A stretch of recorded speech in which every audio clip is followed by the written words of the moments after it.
நாம் இயேசு கிறிஸ்துடைய வாழ்விலிருந்து மற்றவருடைய போதனைகளிலிருந்து படித்து வருகின்றோம்.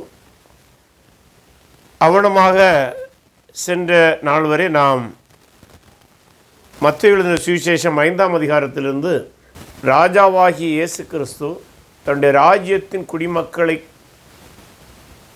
யவனமானவர்களாக எத்தகைய குணம் கொண்டவர்களாக இருக்க வேண்டும் என்கிற நோக்கத்துடன் போதித்ததை பார்த்தோம். அதாவது அதை நாம் மலைப்பிரசங்கம் என்று சொல்லுவோம், ஆங்கிலத்திலே த பியாட்டிடியூட்ஸ் என்று சொல்லுவோம். அதே செய்தியுடைய தொடர்பாகத்தான் இன்றைய பாடம் அல்லது தியானம் இருக்கின்றது. மத்தேயு சுவிசேஷம் 6ஆம் அதிகாரத்திலே ஆண்டவராகிய இயேசு கிறிஸ்து தன்னுடைய மலைப்பிரசங்கத்தினுடைய தொடர்ச்சியை, மலைப்பிரசங்கத்துடைய அடுத்த பகுதியாக வருகிறது. மத்தேயு பதிவு செய்திருக்கிறார். நம்முடைய பைபிளிலே புதிய ஏற்பாடிலே மத்தேயு சுவிசேஷத்திலே 6ஆம் அதிகாரமாக அது வருகிறது. லூக்கா சுவிசேஷம் 6ஆம் அதிகாரத்திலும் இது சுருக்கமாக பதிவு செய்யப்பட்டுள்ளதை பார்க்கிறோம். ஆகவே மலை பிரசங்கத்தினுடைய ஒரு பகுதியான 6ஆம் அதிகாரத்தை, மத்தேயு 6ஆம் அதிகாரத்தை நாம் இன்று பார்க்க இருக்கிறோம். சென்ற வகுப்பிலே பரிசேயருடைய விளக்கங்கள், அதாவது நியாயப்பிரமாணத்தை குறித்து பரிசேயர் கொடுத்த விளக்கங்கள் தவறானவை என்பதை சென்ற வகுப்பிலே நாம் பார்த்தோம். மத்தேயு 5ஆம் அதிகாரத்திலே பரிசேயருடைய நியாயப்பிரமாண விளக்கங்கள் தவறு என்பதை ஆண்டவராகிய இயேசு கிறிஸ்து சுட்டி காட்டியிருந்தார். அதுபோல இன்றைக்கு பரிசேயருடைய செயல்பாடுகள் தவறானவை, அதாவது அங்கே பரிசேயர்கள் நியாயப்பிரமாணத்துக்கு கொடுத்த விளக்கம் தவறானது என்று சொல்லியிருந்தார். 6ஆம் அதிகாரத்திலும் 7ஆம் அதிகாரத்திலே 1 முதல் 6 வசனங்களிலும் பரிசேயருடைய செயல்பாடுகள் தவறு என்பதை காட்டுகிறார். அப்படி பார்க்கும்போது நாம் இன்றைக்கு ஒவ்வொரு வசன பகுதியை படிப்போம். படித்து அதனுடைய சாராம்சத்தை நாம் பார்ப்போம். மத்தேயு சுவிசேஷம் 6ஆம் அதிகாரம் 1 முதல் 4 வரை வசனங்கள். அதிலே தர்மம் செய்வதை குறித்து அவர் பேசுகின்றார். முதலாவது அதை படிப்போம். மனுஷர் காண வேண்டும் என்று அவர்களுக்கு முன்பாக உங்கள் தர்மத்தை செய்யாதபடிக்கு எச்சரிக்கையாயிருங்கள். செய்தால் பரலோகத்தில் இருக்கிற உங்கள் பிதாவிடத்தில் உங்களுக்கு பலன் இல்லை. ஆகையால் நீ தர்மம் செய்யும்போது மனுஷரால் புகழப்படுவதற்கு மாயக்காரர் ஆலயங்களிலும் வீதிகளிலும் செய்வது போல உனக்கு முன்பாக தாரை ஊதுவியாதே. அவர்கள் தங்கள் பலனை அடைந்து தீர்ந்ததென்று மெய்யாகவே உங்களுக்கு சொல்லுகிறேன். நீயோ தர்மம் செய்யும்போது உன் தர்மம் அந்தரமாக இருப்பதற்கு உன் வலதுகை செய்கிறதை உன் இடதுகை அறியாதிருக்க கடவுது. அப்பொழுது அந்தரங்கத்தில் பார்க்கிற உன் பிதா தாமே உனக்கு வெளியரங்கமாய் பலனளிப்பார். இந்த வசன பகுதியை படிக்கும்போதே நமக்கு அதனுடைய சாராம்சம் விளக்கம் எளிதாய் புரிந்து விடுகிறது. இந்த வசன பகுதியை படிக்கும்போது ஒன்றை கவனமாக நாம் மனதில் கொள்ள வேண்டும். தர்மம் செய்வது அல்லது தான தர்மம் செய்வது அல்லது பிச்சை போடுவது தவறென்று இயேசு சொல்லவில்லை. ஏனென்றால் ஆண்டவராகிய இயேசு கிறிஸ்து மலைப்பிரசங்கத்திலே இரக்கத்தை குறித்து பேசியிருக்கின்றார். ஆகவே தர்மம் செய்வது என்பதும் இரக்கத்தினுடைய ஒரு வெளிப்பாடு தான். ஆனால் அப்படி என்றால் ஏன் இந்த இடத்திலே தர்மம் செய்வதை குறித்து ஒரு எச்சரிக்கை செய்கின்றார் என்றால், பரிசேயர்கள் தர்மம் செய்யும்போது அதை இரக்கத்தின் அடிப்படையில் செய்வதற்கு பதிலாக தங்களை குறித்து தாரை தம்பட்டம் அடித்து தாங்கள் பெரிய தனவந்தர்கள் போலவும் தாங்கள் தான தர்மம் செய்வதிலே மிகுந்த சிறந்தவர்களாக தங்களை காட்டிக்கொள்ள வேண்டும் என்கிற தவறான நோக்கத்தோடு அதை செய்தார்கள். இரக்கத்தின் அடிப்படையில் செய்ய வேண்டும் என்பது தேவனுடைய சித்தம், தேவனுடைய விருப்பம். ஆனால் இவர்கள் இரக்கத்துக்கு பதிலாக தங்களுடைய பெயர் பிரஸ்தாபத்திற்காக வேலை செய்தார்கள். அந்த நோக்கத்தை தான் இயேசு இங்கே கடிந்து கொள்கிறார். அது மட்டுமல்ல, இந்த பரிசேயர்கள் இவனமாக தான தர்மம் செய்வதனாலே ஆலயத்திற்கு போகிற வழிகளிலும் முக்கியமான தெருக்களிலும் ஏராளமான பிச்சைக்காரர்கள் இருப்பார்கள். அந்த பிச்சைக்காரர்களுடைய தட்டுகளிலே இவர்கள் காணிக்கை போடும்போது பல வேளைகளிலே அந்த சத்தம் உண்டாகும்படி, மிகுந்த சத்தம் உண்டாகும்படி உயரமான இடங்களிலிருந்து போடுவாங்க. அல்லது ஒரு ஆள் கையை தூக்கி இப்படி பிச்சை கேட்குதுன்னா ரொம்ப உயரத்திலேருந்து போட்டால் அந்த பிச்சை அந்த பாத்திரத்தில் விழுந்து ஒரு பெரிய சத்தம் வரும் இல்லையா? அதனால தான் அவர் சொல்கிறாரு, தாரை ஊதுவியாதே என்கிற வார்த்தை. அதாவது சத்தம் கேட்காம போடு, அதான் அதனுடைய இது. வேறொரு அறிஞர் இவனமாய் சொல்லுகிறார், பல வேளைகளிலே இந்த காணிக்கைக்காக ஆலயங்களிலே வைத்திருக்கிற உண்டியல் என்று சொல்லுவோம் அல்லவா, அது கூட அந்த காலங்களிலே தாரை அல்லது ஆங்கிலத்தில் ட்ரம்பட்னு சொல்லுவோம்ல, அதனுடைய வடிவத்தில் இருப்பதாக கூட சிலர் சொல்கிறாங்க. அது நமக்கு அந்த இடத்துல வடிவம் என்பது முக்கியம் அல்ல, ஆனால் பரிசேயர்கள் செய்த செயல் முக்கியம். அவர்கள் தான தர்மம் செய்யும்போது தங்களிடம் இருக்கிற நாணயத்தை எடுத்து பிச்சைக்காரருடைய பாத்திரத்தில் உயரமாக போடுவாங்க, ரொம்ப கையை தூக்கி போடுவாங்க. அப்போ பாத்திரத்தில் அது விழுந்து கிடார்னு அல்ல டொய்ங்கன்னு ஒரு சத்தம் வரும். இப்படி நாங்கள் ரொம்ப போட்டதாக காட்டி கொண்டாங்க. அதனால தான் ஆண்டவர் சொல்கிறாரு, நீங்கள் ராஜ்யத்தின் குடிமக்களாகிய நீங்கள் தான தர்மம் செய்ய வேண்டும், அது இரக்கத்தினுடைய ஒரு வெளிப்பாடு. ஆனால் பரிசேயர்கள் செய்கிற வண்ணமாக நீங்கள் நடந்து கொள்ளக்கூடாது. நீங்கள் அதனால தான் அவர் சொல்கிறார் பாருங்க, அது செய்யும்போது நீங்கள் தான தர்மம் செய்யும்போது உன் தர்மம் அந்தரமாக இருப்பதற்கு உன் வலது கை செய்கிறதை உன் இடது கை அறியாதிருக்க கடவுள். அப்படின்னா இட்ஸ் எ சீக்ரெட். அப்போ நீ பிச்சைக்காருடைய தட்டிலே ஒரு நாணயத்தை போடுகிறாய் என்றால் அந்த சத்தம் வெளியே வரக்கூடாது. அது எந்த குறைந்த நாணயத்தை போடுகிறாயா, கூடின நாணயத்தை போடுகிறாயா, அல்லது எடை குறைந்த நாணயத்தை போடுகிறாயா, எடை கூடின நாணயத்தை போடுகிறாயா, அது முக்கியமல்ல. நீ ஒரு பிச்சைக்காரனுடைய தட்டிலே உன்னுடைய தர்மத்தை, தர்ம நாணயத்தை, அந்த காயினை, அந்த காசை போடும்போது அதிலிருந்து சத்தம் வரக்கூடாது, அது ரகசியமாக இருக்க வேண்டும். ஆகவே தான் வலதுகை செய்வதை இடதுகை அறியாதிருக்கிறது சற்று மிகைப்படுத்தி பேசுகிறார். ஹைபர் போலே என்று ஆங்கிலத்தில் சொல்வார்கள், அவனமாக பேசுகிறார். ஆகவே நாம் தேவனுக்கு உரியவர்கள், தேவனுடைய ராஜ்யத்துக்கு உரியவர்கள், தான தர்மம் செய்ய வேண்டும். அப்படி செய்யும்போது அதை பிறர் அறியாத வண்ணம் இரகசியமாக நாணயத்தினுடைய சத்தம் வெளியே கேட்காதபடி செய்ய வேண்டும். ஆகவே ராஜ்யத்தின் குடிமக்கள் தான தர்மம் செய்யும்போது அதை தாரை தப்பிட்டு எடுத்து அந்த சத்தம் வெளியே கேட்கக்கூடாது என்று சொல்கிறார். ஏனென்றால் பரிசேயர்கள் செய்த முறை அப்படி, அந்த பரிசேயருடைய முறையிலே நீங்கள் தர்மம் செய்யக்கூடாது என்று சொல்கிறார். அடுத்ததாக 6ஆம் அதிகாரத்திலே 5-15 வரை உள்ள வசனத்திலே ஜபத்தை குறித்து சில போதனைகளை கொடுக்கின்றார். அதிலே ஜபத்தை குறித்து சில அறிவுரைகளையும், அடுத்ததொரு ராஜ்யத்துக்காக தன்னுடைய சீடர்கள் எப்படி ஜெபிக்க வேண்டும் என்று ஒரு அறிவுறுத்தலை கொடுக்கின்றார். படிப்போம். 6ஆம் அதிகாரம் 5-15 வரை உள்ள வசனங்கள். வசன பகுதி முதலாக படிப்போம். அன்றியும் நீ ஜெபம் பண்ணும்போது மாயக்காரை போல் இருக்க வேண்டாம். மனுஷர் காணும்படியாக அவர்கள் ஜெப ஆலயங்களிலும் வீதிகளிலும் சந்திகளில் நின்று ஜெபம் பண்ண விரும்புகிறார்கள். அவர்கள் தங்கள் பலனை அடைந்து தீர்ந்தது என்று மெய்யாகவே உங்களுக்கு சொல்லுகிறேன். நீயோ ஜெபம் பண்ணும்போது உன் அறை வீட்டினுள் பிரவேசித்து உன் கதவை பூட்டி அந்தரங்கத்தில் இருக்கிற உன் பிதாவை நோக்கி ஜெபம் பண்ணு. அப்பொழுது அந்தரங்கத்தில் பார்க்கிற உன் பிதா வெளியரங்கமாய் உனக்கு பலனளிப்பார். என்ன சொல்லாரு?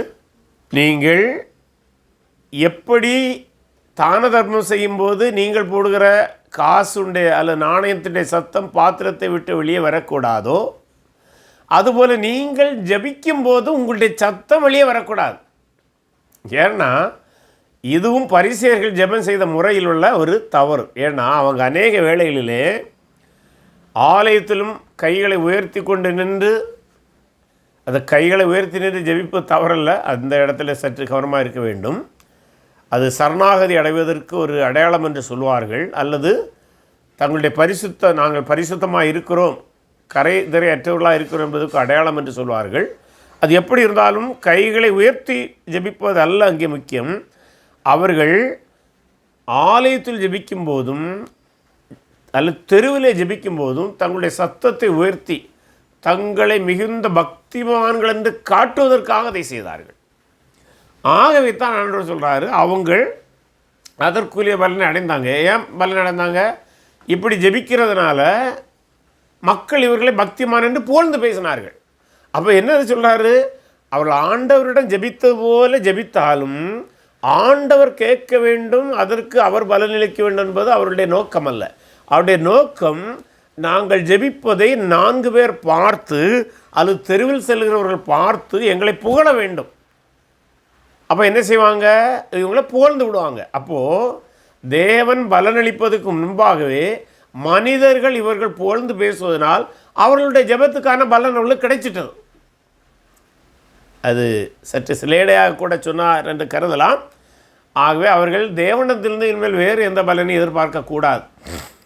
அதனால தான் அவர் சொல்கிறாரு, நீங்கள் ஜெபம் பண்ணும்போது ஒரு வீட்டிற்குள் சென்று, அதாவது நீ தெருவில் வராத, உன்னுடைய சத்தம் தெருவில் கேட்கப்படக்கூடாது.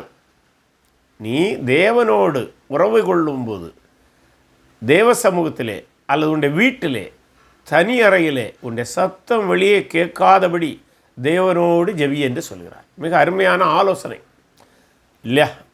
பல வேளைகளில் இன்றும் கூட அதற்கு ஒத்த நிகழ்வுகளை நாம் பார்க்க முடியும். ஆனால் நம்ம அதை நியாயம் தீர்க்க வேண்டிய தேவையில்லை. ஆனால் இயேசு என்ன சொல்லுகிறார்? அதுதான் நம்ம முக்கியம். இயேசு சொல்லுகிறார், நீங்கள் தெரு ஓரங்களிலும் ஆலயத்தின் ஜபாலயங்களிலும் வந்து பிறர் கேட்க வேண்டிய சத்தத்தை உயர்த்தி ஜபிப்பதனால் எந்த பயனும் இல்லை. ஒருவேளை 4 பேர் உங்களை புகழ்ந்து பேச முடியும், நீங்கள் பக்திமான்கள் என்றும் நன்றாக ஜெபிப்பவர்கள் என்றும் உங்களை புகழ்ந்து பேசுவதற்கு வாய்ப்பு இருக்கிறது. ஆனால் தேவ சமூகத்தில் உங்களுக்கு எந்த நன்மையும் வரப்போவதில்லை. அதனால தான் சொல்கிறாரு, அன்றியும் நீங்கள் ஜெபம் பண்ணும்போது அஞ்ஞானிகளைப் போல வீண் வார்த்தைகளை அலப்பாதேயுங்கள். அவர்கள் அதிக வசனிப்பினால் தங்கள் ஜெபம் கேட்கப்படும் என்று நினைக்கிறார்கள்.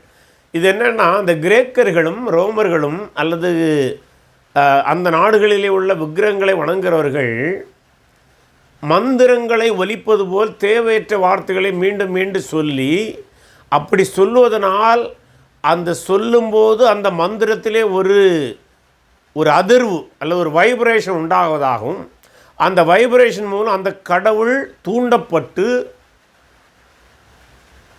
அல்லது தூக்கத்தில் இருக்கிற கடவுள் எழுப்பப்பட்டு தங்களுக்கான காரியத்தை செய்வார்கள் என்பது கிரேக்கருடைய நம்பிக்கை. ஆகவே நீங்கள் அதுபோல தேவையில்லாமல் சப்தம் போட்டு சொன்னதையே திரும்ப திரும்ப சொல்லி ஜபாலயத்திலும் தெருவோரங்களில் ஜபிப்பீர்களாயில் நீங்கள் மெய்தேவமாகிய யெகோவா தேவனை பார்த்து ஜபிக்கவில்லை. அல்லது புதிய ஏற்பாட்டின் வெளிச்சத்திலே பார்க்கும்போது திரியேகருடைய தேவனை பார்த்து நீங்கள் ஜெபிக்கவில்லை. ஒன்றாகிய மெய்தேவனை நோக்கி நீங்கள் ஜெபிக்கவில்லை. நீங்கள் அஞ்ஞான கடவுள்களை ஜெபிப்பதற்கு சமம். ஏனென்றால் அவர்களுக்கு தான் சத்தம் போட்டு ஜெபித்தால் செவி கேட்கும். ஏசாயா கூட அதை கணிச்சிருக்கிறார் இல்லையா? ஆகவே கிரேக்கர்கள் ஜெபிப்பது போல, மந்திரங்களை ஒலிப்பது போல மீண்டும் மீண்டும் சொன்னதையே சொல்லி கொண்டிருக்காதீர்கள். அது யெகோவா தேவனுக்கு உகந்த ஜெபம் அல்ல. இயேசு கிறிஸ்து நமக்கு கற்றுத்தருகிற ஜெபத்தை படித்தாலே தெரியும், தொடர்ந்து அதான் வரப்போகிறது.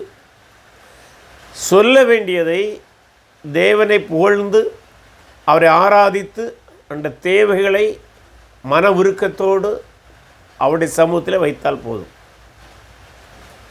அவர் செவியுள்ள தேவன், காண்கிற தேவன், கேட்கிற தேவன், ஜபத்திற்கு பதிலளிக்கிற தேவன் என்பதை உணர வேண்டும்.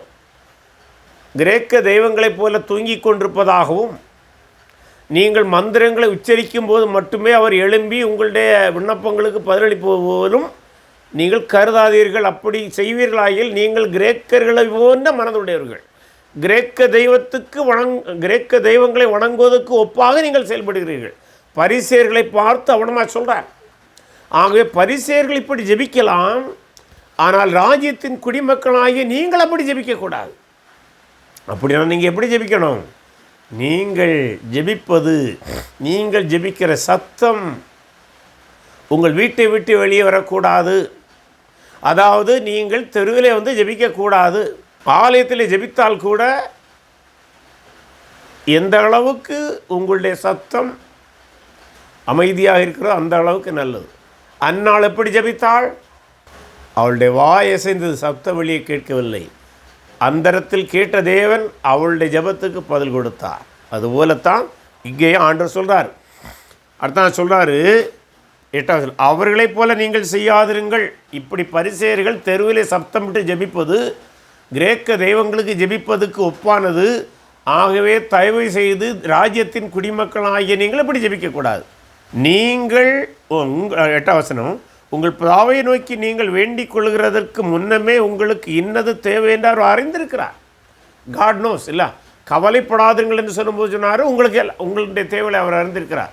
சரி, இப்போ சிலர் கேட்பாங்க, இதை பலர் என்னிடமே கேட்டுக்கிறாங்க, அவருக்கு தான் எல்லாம் தெரியுமே, ஏன் நம்ம ஜெபிக்க வேண்டும்? அது உண்மைத்தான். அனைத்தையும் நம்முடைய தேவைகளெல்லாம் அறிந்திருந்தாலும் அவரோடு நம்முடைய தேவைகளை சொல்லும்போது அந்த உறவு பலப்படுகிறது. நமக்கும் தேவன் என்னுடைய விண்ணப்பத்தை கேட்டார் என்கிற நம்பிக்கை வலுப்படுகிறது இல்லை? சில வேளை பிள்ளைங்க, நம்முடைய பிள்ளைங்க கூட என்ன செய்வாங்க, பெற்றோர்கிட்ட கேட்குறது தான் ஆசீர்வாதமாக இருக்கும் இல்லை? அதுபோன்ற ஒரு நிகழ்வைத்தான் அங்கே ஆண்டவர் நினைப்பூட்டுகிறார். சில வேளை பிள்ளைக்கு ஃபீஸ் கட்ட வேண்டும் என்று தந்தைக்கு தெரியும், தாய்க்கு தெரியும். ஆனால் பிள்ளைங்க கேட்குறது வரை பொறுமையாக இருப்பாங்க. ஏனென்றால் அது பிள்ளைக்கும் தன்னுடைய தேவை உணர்வதற்கு தெரியும், அந்த உறவை அது வலுப்படுத்தவும் செய்யும். ஆகவே கவனமாக ஆண்டவர் அறிவுரை கூடிவிட்டு, நீங்கள் ஜெபம் பண்ண வேண்டிய விதமாவது, எப்படி ஜெபிக்க வேண்டும் என்று ஒரு ஜெபத்தை சொல்கிறார்.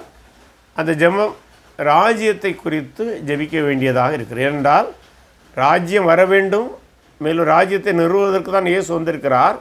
ஆகவே தன்னை பின்பற்றுகிற மக்களுக்கும் அந்த ராஜ்யத்தை குறித்ததான வாஞ்சை, தாகம், தெளிவு வர வேண்டும். ஆகவே ஜெபிக்கும்போது அந்த ராஜ்யத்தை ஏற்கனவே அவர் தரதான் வந்திருக்கிறார், அதனால தான் இப்போ தான் என்னத்தை அறிவார்னு சொல்கிறாரு. ஆனால் உங்களுடைய ஜெபம் பலனளிப்பதை நீங்கள் பார்க்கும்போது அது உங்களுக்கும் மகிழ்ச்சியாக இருக்கும். அது ஒரு உளவியல் ரீதியான ஒரு ஆலோசனை தான். அதை என்ன ஜெபம், பரமண்டலங்களில் இருக்க எங்கள் பிதாவே உம்முடைய நாமம் பரிசுத்தப்படுவதாக. ஆகவே சில அறிஞர்கள் இதை என்ன சொல்லுவாங்கன்னா, ஃபஸ்ட்டு ஜெபத்திலே கூட நாம் அவரை ஆராதிக்க வேண்டும். So proper prayer begins with worship என்று சொல்லுவாங்க. அதாவது அது வர்ஷிப் என்றால் மீண்டும் வீண் வார்த்தைகளை அலப்புவதல்ல, தேவன் பரிசுத்தர் என்பதை அறிக்கையிடுவதுதான். அதான் பரமண்டலில் இருக்கிற எங்கள் பிதாவே உம்முடைய நாமம் பரிசுத்தப்படுவதாக, நீர் உயர்த்தப்படுவீராக, மகிமைப்படுவீராக, எப்படியும் சொல்லலாம். உம்முடைய ராஜ்யம் வருவதாக. ஏனென்றால் அவருடைய ராஜ்யம் பூமியிலே ஸ்தாபிக்கப்பட வேண்டும் என்பது தேவனுடைய சித்தமாக இருக்கிறது. இயேசு கிறிஸ்து அதற்கு தான் வந்திருக்கிறார். ஆனால் இன்னும் முழுமையாக ஸ்தாபிக்கப்படவில்லை. ஸ்தாபிப்பதற்காக ராஜா வந்திருக்கிறார், ஆனால் ராஜ்யம் ஸ்தாபிக்கப்படவில்லை. ஆனால் அது ஸ்தாபிக்கப்பட வேண்டும். ஆகவே அதுவரை நீங்கள் ஜெபியுங்கள், உம்முடைய சுத்தம் பரமண்டலத்திலே செய்யப்படுவது போல பூமியிலே செய்யப்படுவதாக. பரமண்டலத்தில் எப்படி அமைதி, சமாதானம், சந்தோஷம், மகிழ்ச்சி நிறைவாக இருக்கிறதோ அதுபோல ஒரு ஆட்சி பூமியிலே வர வேண்டும், இந்த உலக மக்களுக்கு வர வேண்டும் என்பதுதான் அதனுடைய நோக்கமாக இருக்கிறது. எங்களுக்கு வேண்டிய ஆகாரத்தை எங்களுக்கு தாரும், இன்று எங்களுக்கு தாரும். நம்முடைய தேவைகளை ஆண்டவர் ஒவ்வொரு நாளும் தர வேண்டும். எங்கள் கடனாளிகளுக்கு நாங்கள் மன்னிக்கிறது போல எங்கள் கடன்களை எங்களுக்கு மன்னியும். கடன்காரங்களுக்கு நாங்கள் மன்னிக்கிறது போல எங்கள் கடன்களை மன்னியும் என்று சொல்லும்போது, இந்த கடன் என்று இங்கே பயன்படுத்திக்கிற வார்த்தை அராமிய மொழியிலே பாவத்துக்கும் பயன்படுத்தப்படுகிற வார்த்தை என்று சொல்கிறாங்க. ஆகவே என்ன சொல்கிறாரு, இந்த கடன்களை மன்னி என்று சொல்லும்போது அது பாவக்கடன்களையும் மன்னிப்பது என்று சொல்கிறாங்க. ஆகவே பாவக்கடன்களை மன்னிப்பது. மேலும் இதை என்ன சொல்கிறாங்கன்னா, பல வேளைகளிலே நமக்கு தெரியும், யூதருடைய முறைமையின்படி இயர் ஆஃப் ஜூப்ளியில் தங்களுடைய சகோதரர்கள் வர வேண்டிய கடன்கள் எல்லாமே திருப்பி கொடுத்து விடுவாங்க அல்லது முற்றிலும் மன்னித்து விடுவாங்க. அந்த ஒரு நிகழ்வை கூட அவர் இங்கே நினைப்பூட்டுகிறார். ஏனென்றால் பல வேளைகளில் பரிசேயர்கள் ஒரு தந்திரமான காரியத்தை செய்தார்கள். எல்லா நியாயப்பிரமாணத்தை கடைபிடிப்பது போல நடித்து கொள்வார்கள். ஆனால் பல வேளைகளிலே தங்களுடைய சக சகோதரர்கள் தங்களுக்கு ஏதாவது கடன் தர வேண்டும் என்றால் அதை இயர் ஆஃப் ஜூப்ளியில் அல்லது அனுக்கிரக ஆண்டிலே அதை மன்னிக்காமல் அதற்கு சுற்றி வளைச்சி ஏதாவது காரணம் காட்டி அந்த கடனை மீண்டும் வசூலிப்பாங்க. அவ்வளவு கொடிய தந்திரசாலிகளாக இருந்தார்கள். அதனால்தான் அவர் சொல்லார், ராஜ்யத்தின் மக்களாகிய நீங்கள் அப்படி பரிசேயர்களைப் போல தந்திரமாக செயல்படக்கூடாது. அனுக்கிரக வருஷத்திலே மன்னிக்க வேண்டியது மட்டுமல்ல, அன்றாடமே நீங்கள் உங்கள் சவருக்கு நீங்கள் மன்னிக்க வேண்டும் என்கிற காரியத்தை அவர் சொல்கிறார். எங்களை சோதனைக்குட்பட பண்ணாமல் தீமையிலிருந்து எங்களை ரட்சித்து கொள்ளும். அதனுடைய பொருள் நம்முடைய வாழ்விலே துன்பங்கள் வரக்கூடாது என்று கருதலாம். ஆனால் அதற்கு இன்னொரு பொருளும் உண்டு. ராஜ்யம் வரவில்லை என்றால் இஸ்ரேல் மக்கள் ஒரு தீமையான ஆட்சிக்குள்ளாக செல்வார்கள். ஆகவே தீமையிலிருந்து ரட்சித்து கொள்ளும் என்று சொல்லும்போது மேசியாவுடைய ஆட்சி எங்களுக்கு தாரும், தீயவனுடைய ஆட்சி எங்களுக்கு தந்து விடாதிரும், எங்களை தீமைக்குள்ளாக அனுப்பி விடாதிரும் என்பதுதான் அதனுடைய நோக்கம். அதாவது நம்ம புதிய ஏற்பாட்டின் வெளிச்சத்தில் இதை பார்க்கும்போது மேசியாவை புறக்கணித்த இஸ்ரேல் தேசம் எங்கே போக போகுது? உபத்திரத்தில் போக போகுதுல்ல. அதுதான் ஆண்டவர் மறைமுகமாய் சுட்டி காட்டுகிறார். ராஜ்யம் வரவில்லை என்றால் தீமைக்குள்ளாய் போக வேண்டி வரும். ஆகிய தீமையிலிருந்து எங்களை காத்துக்கொள்ளும் என்றால் எங்களுக்கு ராஜ்யத்தை தாரும் என்பதுதான் அதனுடைய பொருளாக அடிப்படையில் கொள்ள வேண்டும். அதனால தான் அவர் அடுத்த சொல்லார், ராஜ்யமும் வல்லமையும் மகிமையும் என்றென்றைக்கு முடிவிலே ஆமேன் என்பது. ஜபத்தோடு துதியோடு ஆரம்பித்தார், ஆராதனையோடு ஆரம்பித்தார், அதுபோல் ஆராதனையோடு முடிக்கிறார் என்றும் நாம் அதை பார்க்க வேண்டும். அடுத்ததாக 14வது, மனுஷனுடைய தப்புதங்களை நீங்கள் அவர்களுக்கு மன்னித்தால் உங்கள் பரமபிதா உங்களுக்கு மன்னிப்பார். ஆகவே இதை சொல்லும்போது ராஜ்யத்தின் குடிமக்கள் மன்னிக்கிற ஒரு சுவாபத்தை அடிப்படையிலே கொண்டிருக்க வேண்டும். ஏனென்றால் நாம் ஏற்கனவே கர்த்தராகிய இயேசு கிறிஸ்துவினுடைய பாவங்களுக்கு மரித்து உயிர்த்தெழுந்தபடினாலே அவரிடமிருந்த மன்னிப்பை பெற்றிருக்கின்றோம். அந்த மன்னிப்பை பெற்ற நாம் மன்னிப்பு வழங்குவதற்கு ஆயத்தமாக இருக்க வேண்டும். அதனால்தான் கிறிஸ்தவ ஆலோசனையிலே ஒரு கருத்து உண்டு. இப்படி சொல்வார்கள், இயேசு கிறிஸ்து தன்னுடைய பாவங்களுக்காய் மரித்து உயிர்த்தெழுந்தார், அந்த நம்பிக்கையின் மூலம் தேவன் தன்னுடைய அனைத்து பாவங்களையும் மன்னித்திருக்கிறாருங்கிற ஒரு நம்பிக்கை ஒருவனுக்கு வரும்போது மட்டுமே சக மனிதன் தனக்கு செய்த தீயவைகளை மன்னிப்பதற்கும் ஒருவன் தயாராக இருப்பான் என்று சொல்கிறார். ஆகவே மனுஷனுடைய தப்பிதங்களை நீங்கள் அவர்களுக்கு மன்னியாதிருந்தால் உங்கள் பிதா உங்கள் தப்பிதங்களை மன்னியாதிருப்பார். அது இந்த 2 வசனங்களின் அடிப்படையில் சிலருடைய போதனை என்னவென்றால், நீங்கள் மன்னித்தால் அவர் உங்களை மன்னிப்பார் என்று சொல்வார்கள். அது காரணம் என்னவென்றால், இங்கே பரிசேயர்கள் மன்னிக்கிறதிலே பல வேளைகளிலே தோல்வியடைந்தார்கள். அதற்குத்தான் அதை இங்கே ஒரு நிபந்தனை போல வைக்கிறாரே தவிர, மற்றபடி முழு பைபிளையும் மன்னிப்பை குறித்து நாம் படிப்போமானால் நாம் மன்னிப்பதற்கு தயாராக இருக்க வேண்டும். அவ்வளோதான். ஒரு கிறிஸ்தவன், கிறிஸ்துவை நம்புகிறவன், ராஜ்யத்தின் குடிமகன் என்று தன்னை சொல்லிக் கொள்ளுவோன், he should be ready always to forgive others, especially who offended them. பிறர் தங்களுக்கு தீங்கு செய்தார்கள் என்று ஒருவன் கருதுவானாயில் இவன் மனமும் அவனை மன்னிக்க வேண்டும். அந்த வழக்கத்தை, அந்த பழக்கத்தை, அந்த மனநலனை ராஜ்யத்தின் குடிமக்களாகிய நீங்கள் வளர்த்து கொள்ள வேண்டும். பரிசேயருடைய குணாதிசயமான மன்னிக்காமல் நயவஞ்சமாக பழிவாங்குகிற பண்பை நீங்கள் விட்டுவிட வேண்டும் என்பதுதான் ஆண்டவர் அங்கே சொல்ல வருகிற உண்மையாக இருக்கிறது. அடுத்ததாக உபவாசம். மத்தேயு 6:16 முதல் 18 முதல் வசனத்தை படிப்போம். நீங்கள் உபவாசிக்கும் போது மாயக்காரரை போல முகவாடலாக இராதீங்கள். அவர்கள் உபவாசிக்கிறதே மனுஷர் காணும் பொருட்டாக தங்கள் முகங்களை வாட பண்ணுகிறார்கள். அவர்கள் தங்கள் பலனை அடைந்து தீர்ந்ததென்று மெய்யாகவே உங்களுக்கு சொல்கிறேன். நீயோ உபவாசிக்கும்போது அந்த உபவாசம் மனுஷர்களுக்கு காணப்படாமல் அந்தரங்கத்தில் இருக்கிற உன் பிதாவுக்கே காணப்படும்படியாக உன் தலைக்கு எண்ணெய் பூசி உன் முகத்தை கழுவு. அப்பொழுது அந்தரங்கத்தில் பார்க்கிற உன் பிதா உனக்கு வெளியரங்கமாய் பலனளிப்பார். இதுவும் பரிசேயர்கள் செய்ததான ஒரு மாய்மாலமான உபவாசம். அதாவது இங்கும் ஒன்றை கவனிக்க வேண்டும், உபவாசிக்க வேண்டாம் என்று இயேசு சொல்லவில்லை. பழைய ஏற்பாட்டிலேயும் சில உபவாச முறைகளை பல வேளையிலே கடைபிடித்தார்கள். குறிப்பாக சில யூத பண்டிகை காலங்களிலே அவர்கள் செய்வதுண்டு. ஆனால் அது எல்லா யூதர்களும் வழக்கமாக அனுசரிப்பது தான். ஆனால் அதை மீறி அல்ல அதற்கு மேலாக தங்களை பக்திமான்கள் என்று காட்டுவதற்காக இந்த பரிசேயர்கள் என்ன செய்வாங்கன்னா, திங்கள் கிழமைகளிலே அல்லது வியாழக்கிழமைகளிலே உபவாசம் செய்வாங்க. இந்த திங்கட்கிழமை வியாழக்கிழமை ஏன் உபவாசம் செய்கிறாங்கன்னா, அந்த 2 நாள் தான் வாரத்தின் இடை நாட்களிலே ஜெப ஆலயம் கூடி வரும். ஆகவே இவர்கள் அந்த நாட்களில் உபவாசித்து தங்களை உபவாசிப்பவர்களாக பிறருக்கு காட்டிக்கொள்வாங்க. ஒரு கேள்வியிலலாம் அவர்கள் உபவாசிக்கிறார்கள் என்பதை எப்படி பிறர் காண முடியும்? பிறர் காண வேண்டும் என்பதற்காக அவர்கள் சில தந்திரங்களை செய்வார்கள் அல்லது சில நடவடிக்கைகளை செய்வார்கள். அது என்னவென்றால், அவர்கள் உபவாசிக்கிற நாளில் காலில் செருப்பு அணிய மாட்டாங்க. அடுத்ததாக சரியாக எண்ணெய் பூசி தங்களை சுத்தம் செய்ய மாட்டார்கள். ஏன்னா அவ்வளவு கடும் விரதம் இருப்பதாக காட்டிக்கொள்வார்கள். அடுத்ததாக இன்னும் சிலர் ஒருபடி மேலே போய்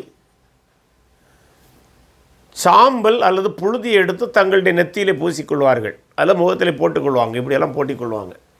ஏன்னா அவ்வளோ புழுதியில் இருந்து அவர் உபவாசிக்கிறாராம். இதை பார்க்கிற மக்கள், ஜபாலயத்திலே வருகிற மக்கள், இவர்கள் உபவாசிக்கிறார்கள் என்று இவர்களை பெரிய பக்திமான்களாக கருதுவார்கள். இந்த விதமான நடவடிக்கைகளை பரிசேயர்கள் செய்தார்கள்.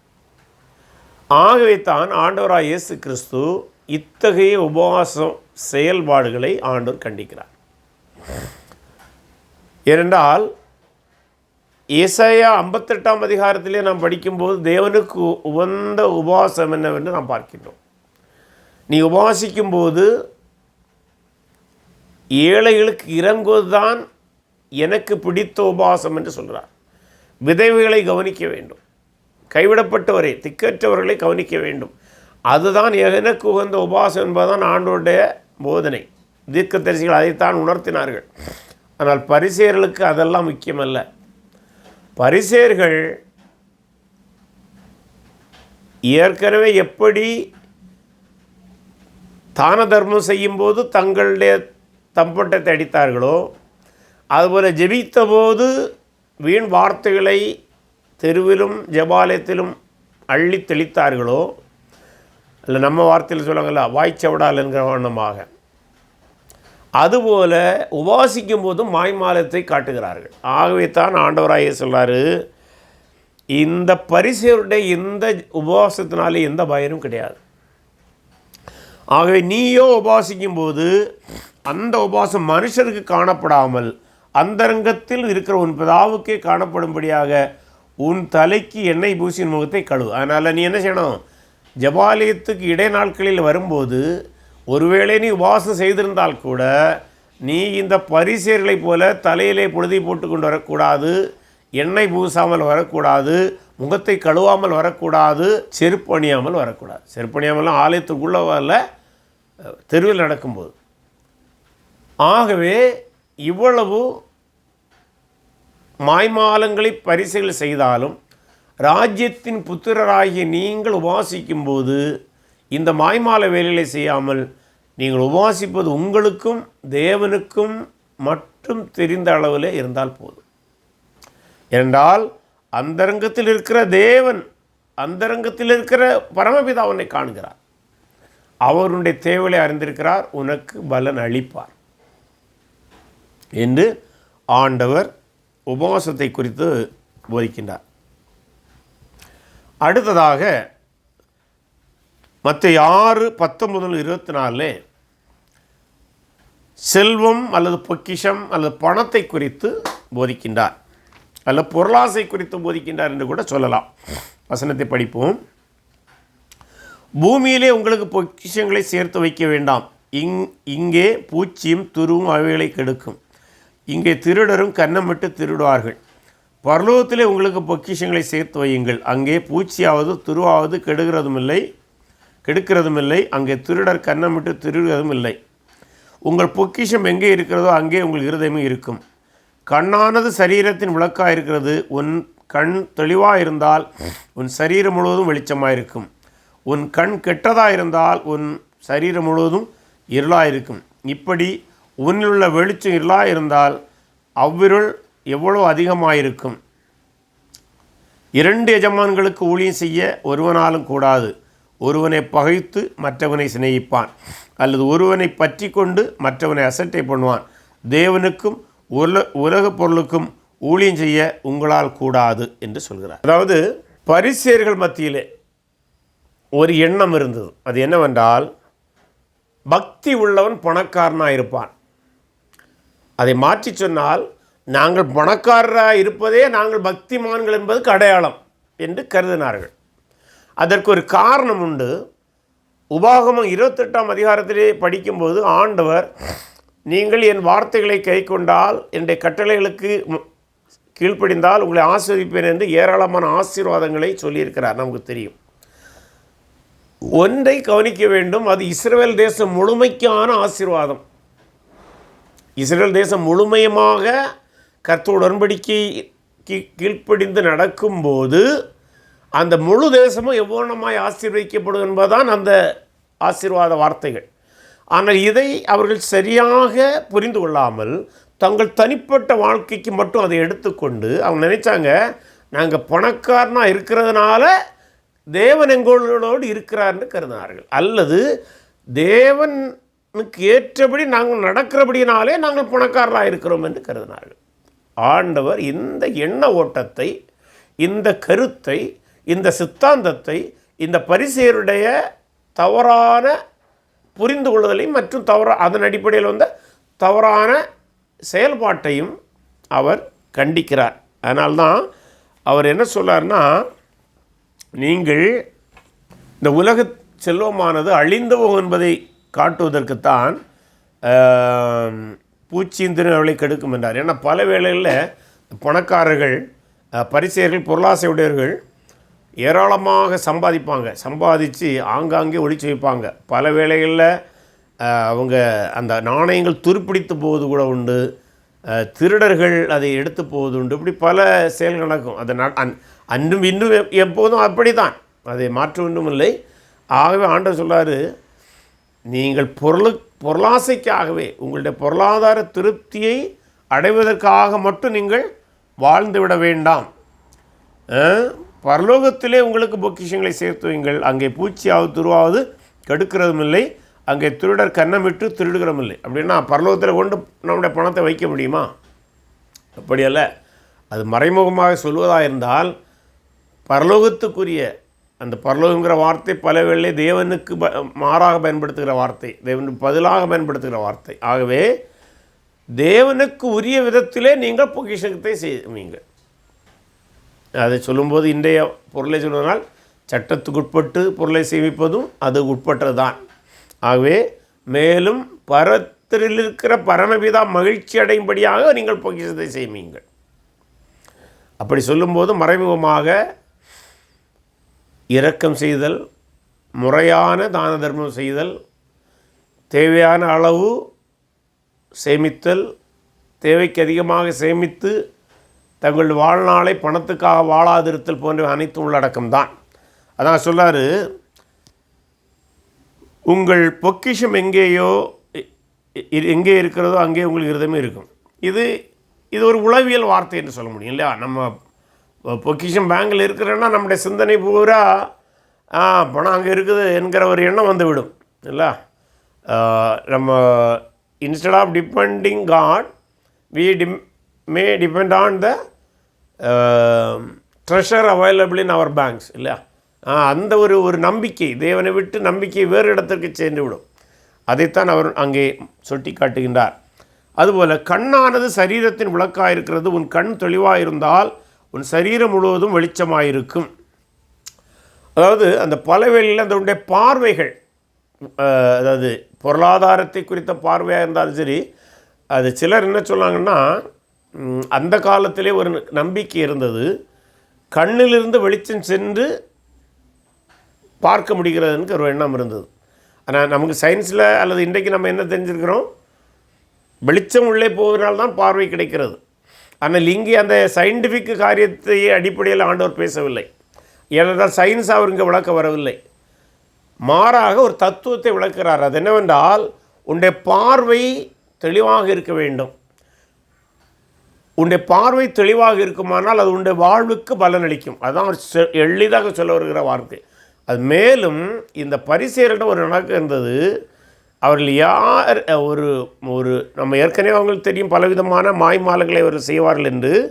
குறிப்பாக அவர்கள் இந்த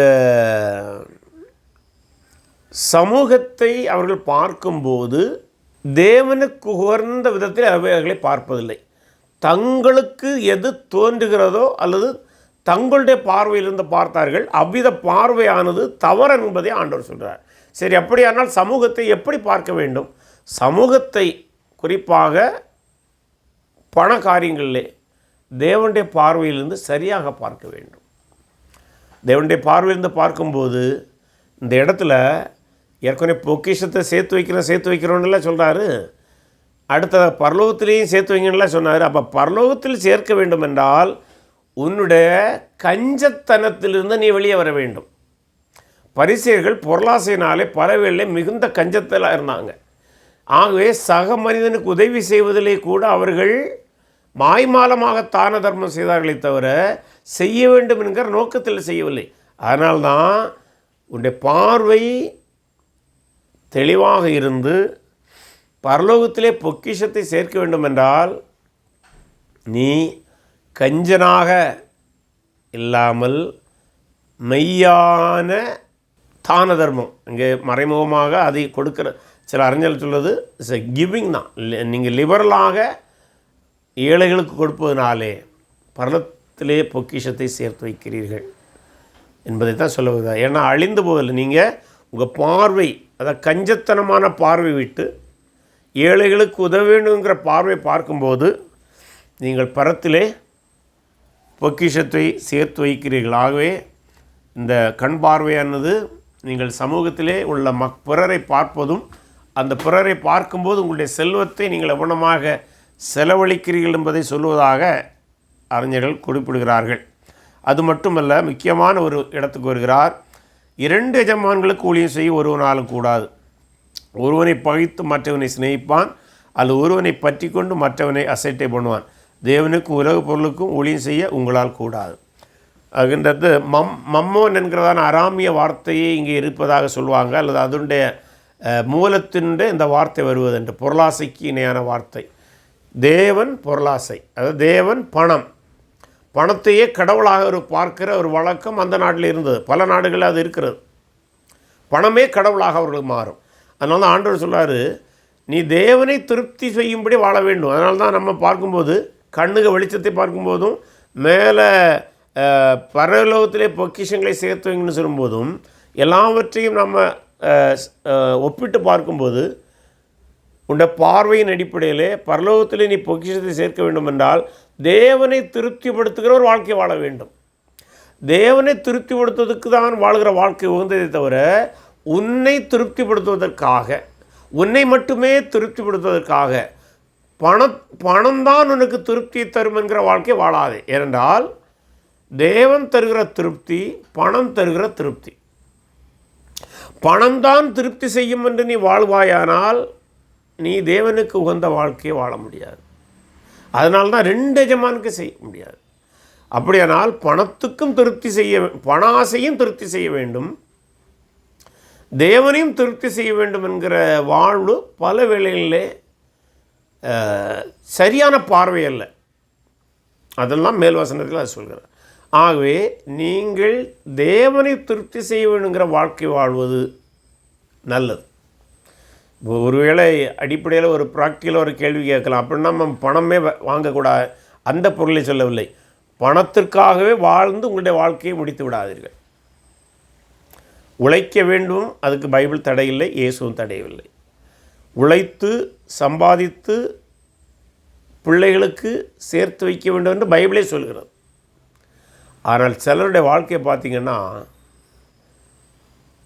பைபிளை படிக்க நேரம் இருக்காது, ஜெபிக்க நேரம் இருக்காது, ஆலயம் செல்வதற்கு நேரம் இருக்காது என்ற எல்லாம் பணத்தை சேகரிப்பதிலே அந்த நேரங்களை செலவிடுவார்கள்.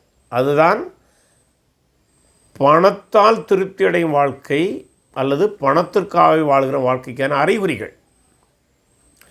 ஆகவே தேவனை திருப்திப்படுத்துகிற வாழ்க்கை என்று சொல்லும்போது நம்முடைய வாழ்க்கையிலே தேவனுக்குரிய இடத்தை கொடுக்க வேண்டும், உழைப்புக்குரிய இடத்தை கொடுக்க வேண்டும். இப்படி ரெண்டையும் பேலன்ஸ் பண்ண வேண்டும் என்று நாம் புரிந்து கொள்ளலாம். அப்போ நமக்கு பிரச்சனை வராது.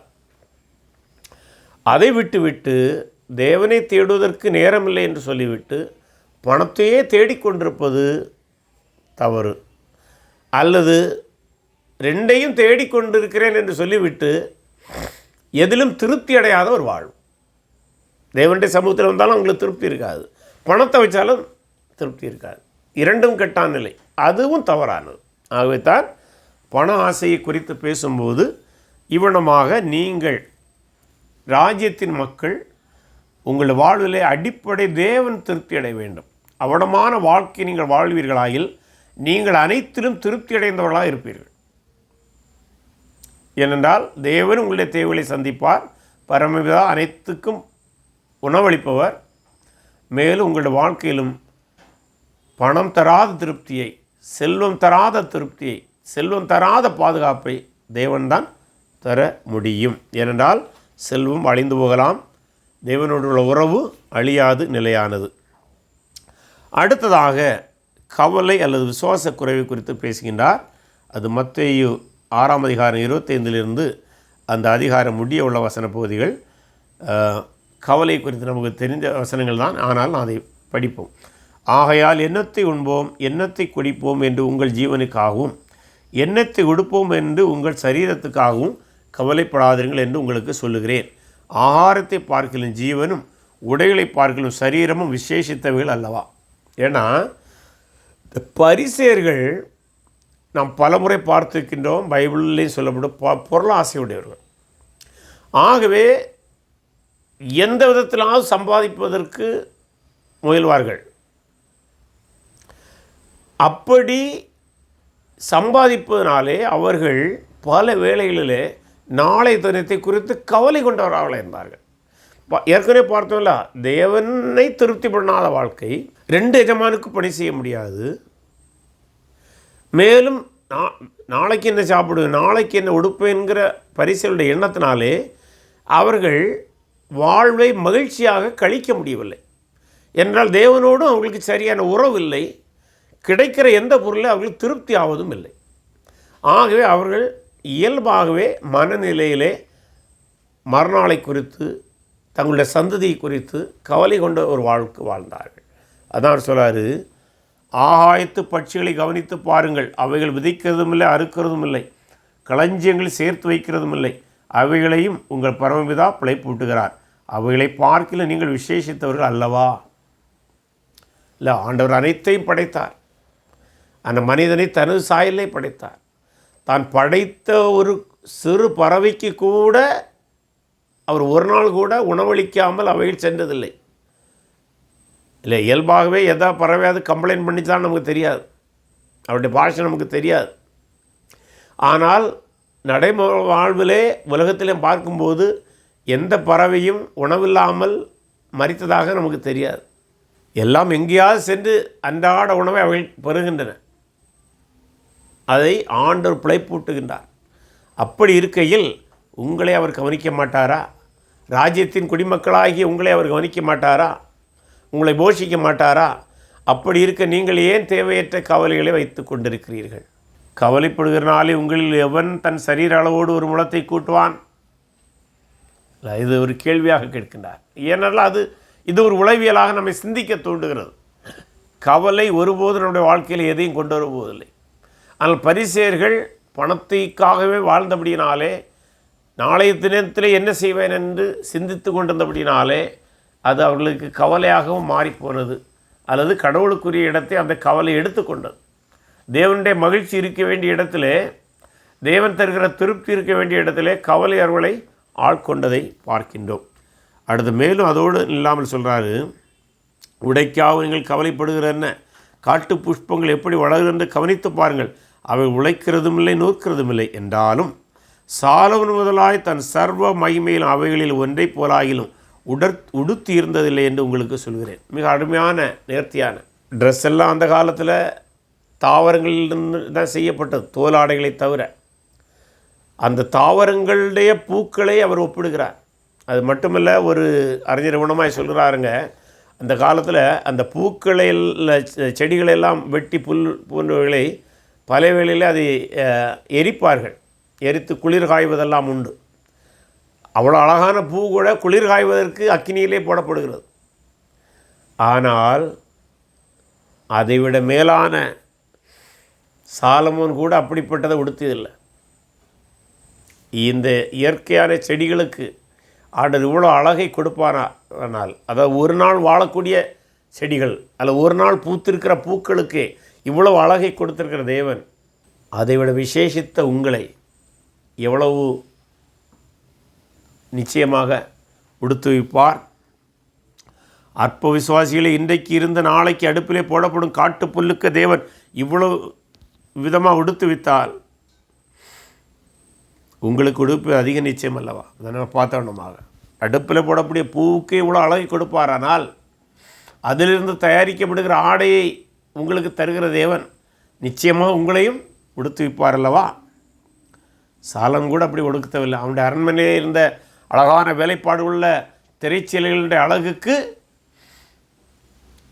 ஒப்பீடாக எதுவும் இல்லை என்று சொல்வார்கள். ஆனால் அதைவிட மேலாக இந்த இயற்கையோடு ஒப்பிடும்போது ஆண்டவர் உங்களையும் உடுத்துவிப்பார் என்று சொல்கிறார். ஆகையால் எண்ணத்தை உண்போம், எண்ணத்தை குடிப்போம், எண்ணத்தை உடுப்போம் என்று கவலைப்படாதிருங்கள். இவைகளெல்லாம் அஞ்ஞானிகள் நாடி தேடுகிறார்கள். என்ன, கிரேக்கர்களும் ரோமர்களும் பண ஆசையினாலே பணமே அவருடைய குறிக்கோளாக இருந்தது. ஆகவே பரிசேயர்களும் அந்த மனநிலைகளாக இருக்கிறார்கள். தேவனை தேடி தேவனை திருப்திப்படுத்துவதனால் தேவன் தங்களை திருப்திப்படுத்துவார்ங்கிற எண்ணத்தை விட்டுவிட்டு அஞ்ஞானிகளுக்கொத்த மனநிலையை பரிசேயர்கள் கொண்டிருக்கிறார்கள். ஆனால் ராஜ்யத்தின் குடிமக்களாகிய நீங்கள் அது போன்ற ஒரு மனநிலையை வளர்த்து கொள்ள வேண்டாம். தேவன் உங்களை போஷிப்பார், தேவன் உங்களை உடுத்துவிப்பார். இவைகளெல்லாம் உங்களுக்கு வேண்டியவர்கள் என்று உங்கள் பரமபிதா அறிந்திருக்கிறார். முதலாவது தேவனுடைய ராஜ்யத்தை அவருடைய நீதியை தேடுங்கள், அப்போது இவைகளெல்லாம் உங்களுக்கு கொடுக்கப்படும். பாருங்கள், மீண்டும் ராஜ்யத்தில் தான் வருது. ராஜ்யம் என்னென்னா மேசியாவுடைய ராஜ்யம். மேசியாவுடைய ராஜ்யம் வரும்போது இவைகளெல்லாம் உங்களுக்கு கொடுக்கப்படும். நீங்கள் இவைகளெல்லாம் இன்னைக்கு கவலைப்படுறீங்களா? இப்போ நான் ராஜாவாகிய நான் வந்திருக்கின்றேன், நான் ராஜ்யத்தை தர உங்களுக்கு ஆயத்தமாக இருக்கிறேன்.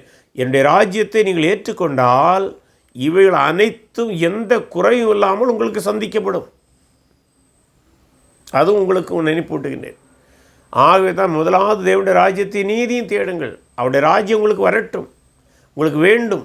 அப்படியானால் நீங்கள் இன்றைக்கு ஒருவேளை உங்களுக்கு எதெல்லாம் கவலை தருகிறதோ அதெல்லாம் சந்திக்கப்படும், ராஜ்யத்திலே சந்திக்கப்படும். ராஜ்யத்தில் எந்த குறைவும் இருக்காது, மேசியாவுடைய ஆட்சியில் எந்த குறைவும் இருக்காது. ஆகவே அதை தேடுங்கள், அதை நாடுங்கள், அது வர வேண்டும் என்று எதிர்பாருங்கள். அதான் முதல்ல ஜெபத்தை அதான் சொன்னார், உங்களுடைய ராஜ்யம் வருவதாக, உங்களுடைய சித்தம் பரலோகத்திலே செய்யப்படுவது பூமியிலும் செய்யப்படுவதாக, எங்களுக்கு வேண்டிய ஆகாரத்தை எங்களுக்கு தாரும். இந்த ராஜ்யத்தில் எந்த குறைவும் இருக்காது, பசி இருக்காது, பட்டினி இருக்காது, பஞ்சம் இருக்காது, நோய் இருக்காது, மரணம் குறைவாக இருக்கும்.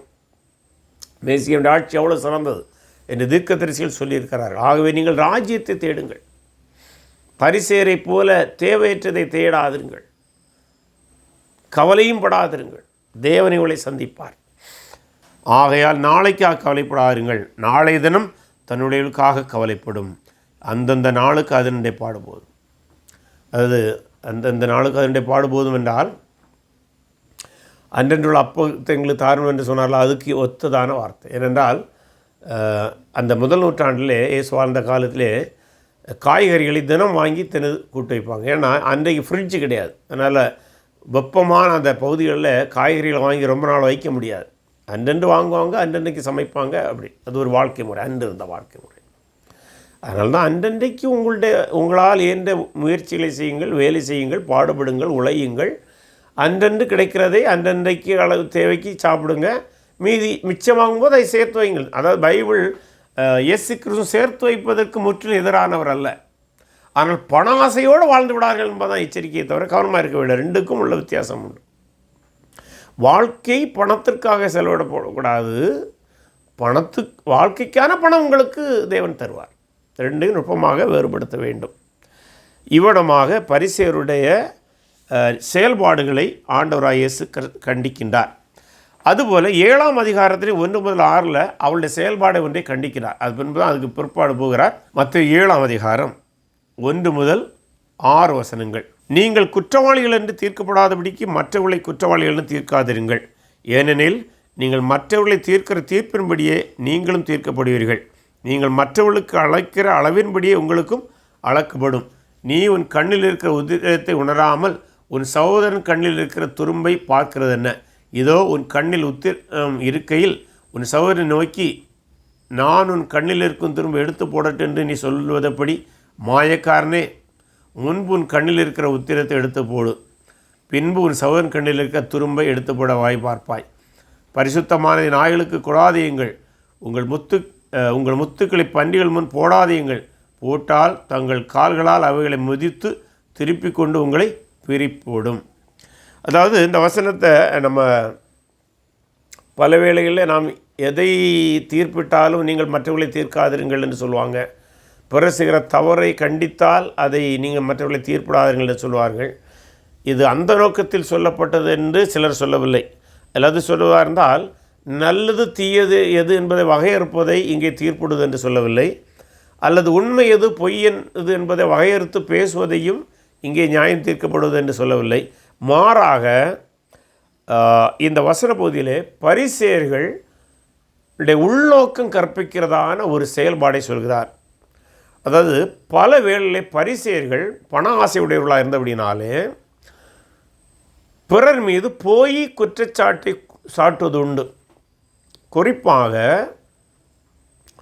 தங்களுக்கு பணம் தர வேண்டியவர்கள் தந்திருந்தாலும் தரவில்லை என்று பச்சை பொய் பேசுவது உண்டு. அதைத்தான் பொய் சாட்சி இடுவதையோடு ஒப்பிடுவது. அதனால் என்ன செய்வாங்களான்னா, யார் மீதாவது ஒரு பொய் குற்றச்சாட்டை சாட்டுவாங்க. உதாரணத்துக்கு சொல்கிறோம். அப்போ பொய் குற்றச்சாட்டை சாட்டும்போது அதை சபை விசாரிக்கும். அன்றிருந்த மூப்பர்கள் அல்லது அது உரியவர்கள் விசாரிப்பார்கள். குற்றச்சாட்டு உண்மையானால் குற்றஞ்சாட்டப்பட்டவருக்கு ஒரு தண்டனை கொடுக்கப்படும். அது அந்த காலத்திலிருந்து நீதிக்கேற்றபடி கொடுப்பார்கள், அல்லது நியாயப்பிரமாணத்தின் கொடுப்பார்கள், அல்லது பரிசேயர்களே அவங்க வைத்த நியாயப்பிரமாணத்தின்படி கொடுப்பாங்க. மன்னிக்கவும், பரிசேயருடைய நியாயப்பிரமாணம் பரிசேயருடைய விதிகள். நியாயப்பிரமாணம் என்பது மோசே வார்த்தை, மோசேயுடைய புஸ்தகத்தை சொல்லுது. பரிசேயருடைய விதிகள் என்று சொல்லலாம், வேறுபடுத்துவதற்காக. ஆனால் ஒரு பரிசேயன் பிறர் மீது குற்றம் சாட்டும்போது விசாரணையிலே இந்த குற்றஞ்சாட்டிய பரிசேயன் சொன்னது பொய் என்று நிரூபிக்கப்பட்டால், அதாவது குற்றச்சாட்டு பொய் என்று நிரூபிக்கப்பட்டால் என்ன செய்வாங்கன்னா, இந்த குற்றச்சாட்டு என்ன தண்டனை உண்டோ அந்த தண்டனையை குற்றஞ்சாட்டப்பட்டவனுக்கு கொடுக்க மாட்டாங்க. ஏன்னா அவன் மீது குற்றம் நிரூபிக்கப்படவில்லை. மாறாக என்ன செய்வாங்கன்னா, இந்த பொய் குற்றஞ்சாட்டிய பரிசேயனுக்கு அந்த தண்டனை வழங்குவார்கள். பரிசேயனாக இருந்தாலும் சரி, வேறு யாராக இருந்தாலும் சரி. அதைத்தான் ஆண்டவர் இங்கே சொல்கிறார். ஆகவே நீங்கள் உள்நோக்கத்தோடு பிறர் மீது பொய் குற்றச்சாட்டை சாட்டாதிருங்கள். அப்படி சாட்டினால் அது என்னாகும்? விசாரணையின் முடிவிலே அது உங்களுக்கு பாதகமாக மாறும். அதனால தான் அவர் என்ன சொல்கிறாரு, மாயக்காரனே, இதோ உன் கண்ணில் உத்திரவு இருக்கையில் உன் சகோதரனை நோக்கி நான் உன் கண்ணில் இருந்து திரும்ப எடுத்து போடுறேன்னு சொல்வதப்படி மாயக்காரனே, முன்பு உன் கண்ணில் இருக்கிற உத்திரத்தை எடுத்து போடும். இவனமாக தவறான உள்நோக்கத்தோடு பிறரை குற்றம் சாட்ட வேண்டாம், பிறரை நீங்கள் தீர்ப்பெழுதவும் வேண்டாம் என்று ஆலோசனை கொடுக்கிறார். அடுத்ததாக பரிசுத்தமானதை நாய்களுக்கு முன்பு கொடாதுங்கள் என்று சொல்லும்போது ராஜ்யத்தை குறித்த போதனைகளை ஏற்கனவே பல பரிசேயர்கள் புறக்கணித்தது நமக்கு தெரியும். நம்ம ஏற்கனவே அதை பார்த்திருக்கிறோம். இப்படிப்பட்ட ராஜ்யத்தின் போதனைகளை புறக்கணிக்கிறவர்கள் மீது அல்ல புறக்கணிடம் மீண்டும் மீண்டும் சொல்ல வேண்டாம் என்பதும் ஆண்டுடைய நோக்கமாக இருக்கலாம். தன்னுடைய சீஷர்களுக்கு கொடுக்கப்பட்ட ஒரு சிறப்பு அறிவுரை என்று கூட சிலர் பார்க்கிறார்கள். நீங்கள் அவங்ககிட்ட போய் மீண்டும் மீண்டும் இதை சொல்லி அவங்கள் உங்களை குற்றம் சாட்டுவது இந்த ராஜ்யத்திற்கான மதிப்பை அறியாமல் இருப்பது, மேலும் ராஜாவாகிய இயேசு அவர்கள் புறக்கணித்து விட்டார்கள். ஆக இந்த ராஜாவை குறித்தும் நீங்கள் சொல்லுவதனால பரிசேயர்களுடைய வாழ்வில் எந்த மாற்றம் வரப்போவதில்லை. ஆகவே தான் ஒரு ஹைபர் போலையாக பரிசேயருடைய குணாதிசயத்தை இங்கே கடிந்து கொண்டார் என்று கருத இடம் இருக்கிறது. இப்படி சகோதரன் மீது பொய்க்குற்றம் சாட்டும் கூடாது, அவர்கள் மீது உள்நோக்கம் கொண்டும் நீங்கள் குற்றச்சாட்டுகளை சொல்லக்கூடாது. சக சகோதரனுடைய செயல்பாடுகளுக்கு நீங்கள் உள்நோக்கம் கற்பிக்காதிருங்கள். அப்படி கற்பிக்கப்பட்டால் அது உங்களுக்கு எதிராக திரும்பலாம் என்பதுதான் ஆண்டவருடைய போதனை இருக்கிறது. இவனமாக பரிசேயருடைய செயல்பாடுகள் எப்படி தேவனுடைய நோக்கத்திற்கும் ராஜ்யத்துடைய நியதிகளுக்கும் மாறாக இருக்கிறது என்று சுட்டி காட்டுகிறார். ஆகவே ராஜ்யத்தின் குடிமக்களாகிய நீங்கள் இந்த பரிசேயருடைய செயல்பாடுகளை காப்பியடிக்கக்கூடாது. குறிப்பாக நாம் ஏற்கனவே பார்த்தவண்ணமாக தர்மம் செய்வதில்லை நீங்கள் தாரி தம்பட்டை அடிக்கக்கூடாது. சத்தம் போடும் வரியாக தட்டிலே சத்தம் வரும்படியாக காணிக்கை தர்மம் செய்யாதிருங்கள். ஜெபிக்கும்போது வீண் வார்த்தைகளை அலப்பி சப்தமிட வேண்டாம், அறையிலே ஜெபியுங்கள். உபவாசம் இருக்கும்போது நீங்கள் பிறர் அறியாத வண்ணம் உபவாசம் இருக்க வேண்டும். செல்வத்திற்கு முக்கியத்துவம் கொடுப்பதை விட தேவன் திருப்தி அடைகிற ஒரு வாழ்க்கை வாழுங்கள். 2 எஜமானுக்கு வேலை செய்து பணத்துக்கும் தேவனையும் திருப்திப்படுத்த ஒரே நேரத்தில் முயற்சிக்காதிருங்கள். தேவனை திருப்திப்படுத்துவதை மையமாய் கொண்டு வாழுங்கள். தேவன் உங்களை பொக்கிஷங்களால் திருப்திப்படுத்துவார். கவலை அல்லது விசுவாச குறைவு இருக்கக்கூடாது. ஏனென்றால் கவலையுடைய இன்னொரு வடிவம்தான் அல்லது விசுவாச குறைவுடைய இன்னொரு வடிவம்தான் கவலையாக மாறுகிறது. நாளை தினத்தினுடைய தேவைகளை தேவன் சந்திப்பாருங்கிற எண்ணத்தோடு இன்றைக்கு செயல்படுங்கள்.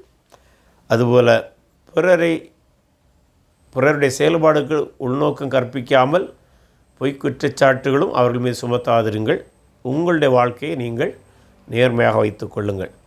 ஆகவே இவைகளின் அடிப்படையில் இந்த 6ஆம் அதிகாரத்திலும் 7ஆம் அதிகாரத்தின் முதல் பகுதியிலுமாக ஒரு கிறிஸ்தவ தலைவனுடைய அல்லது ராஜ்யத்துக்குரிய ஒரு குடிமகனுடைய செயல்பாடுகள் எப்படி வேறுபட்டதாக இருக்க வேண்டும் என்று காண்பிக்கிறார். உதாரணமாக ஒரு கிறிஸ்தவ தலைவன் மாய்மாலமில்லாத உறவை தேவனோடு பேண வேண்டும்.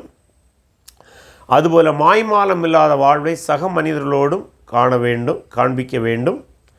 அத்துடன் ராஜ்யத்தின் நீதிப்படி உழைக்கவும் உழைப்பதால் தன்னுடைய தேவைகளை பரமபிதா சந்திப்பான்கிற விசுவாசத்துடன் கவலை இல்லாமல் வாழ கற்றுக்கொள்ள வேண்டும். அன்றன்றுள்ள பாடுகளை அன்றன்று உழைக்க வேண்டிய கடமைகளை நீங்கள் தேவனை திருப்திப்படுத்தும்படி செய்யுங்கள்.